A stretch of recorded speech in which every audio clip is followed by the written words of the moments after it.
આપ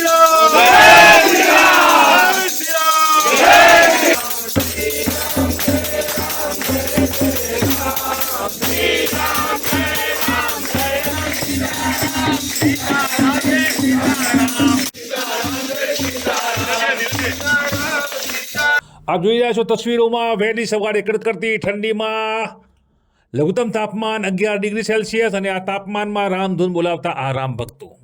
જી હા, ડીસાનું ગૌરવ છે આ રામ ભક્તો. અશોકભાઈ આપ જોઈ રહ્યા છો, જે મહામંત્રી પૂર્વ ભારતીય જનતા પાર્ટી શહેર અશોકભાઈ પટેલની સાથે અહીંયા આપ જોઈ રહ્યા છો તે રીતે સ્થાનિક કોર્પોરેટર પૂર્વ જોડાયા છે નિલેશભાઈ ઠક્કર અને તેમની ટીમ. અને આ લોકો આપ જોઈ રહ્યા છો તે રીતે વહેલી સવારે અબાલ વૃદ્ધ મહિલાઓ ભગવાન શ્રી રામનું પરોઢી સ્મરણ કરી રહ્યા છે. જય જય શ્રી રામ, જય જય શ્રી રામની ધૂન સાથે આ ફેરી કરતા રામ ભક્તો વંદનીય છે.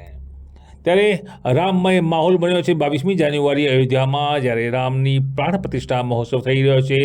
દેશ અને વિદેશના લોકો આ પ્રાણ પ્રતિષ્ઠા મહોત્સવના સાક્ષી બનવાના છે. ત્યારે સમગ્ર ડીસામાં આપ જોઈ રહ્યા છો આ રીતે થતા જે ભક્તિમય માહોલ છે તેનાથી સમગ્ર ડીસા પણ જાણે રામમય બન્યું છે.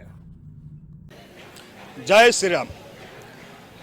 તારીખ 22/1/2024 રામ ભગવાન આપણા આરાધ્ય દેવ એમની પુનઃ પ્રતિષ્ઠા હોય એના પૂર્વે ડીસાનગરની અંદર અમૃતનગર વિસ્તારની અંદર અમે 16 તારીખથી 22 તારીખ સુધી અમારા વિસ્તારના તમામ લોકોએ નિર્ધાર કર્યો છે કે જ્યાં સુધી રામ ભગવાનની પુનઃ પ્રતિષ્ઠા ના થાય ત્યાં સુધી અહીંયા સવારે વહેલા 5 વાગે ઉઠી અને પ્રભાત ફેરી કરવી.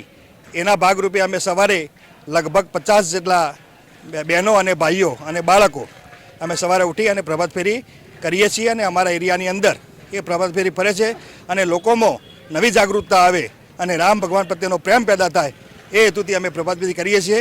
સૌને ફરીથી જય શ્રી રામ, જય શ્રી રામ, જય શ્રી રામ.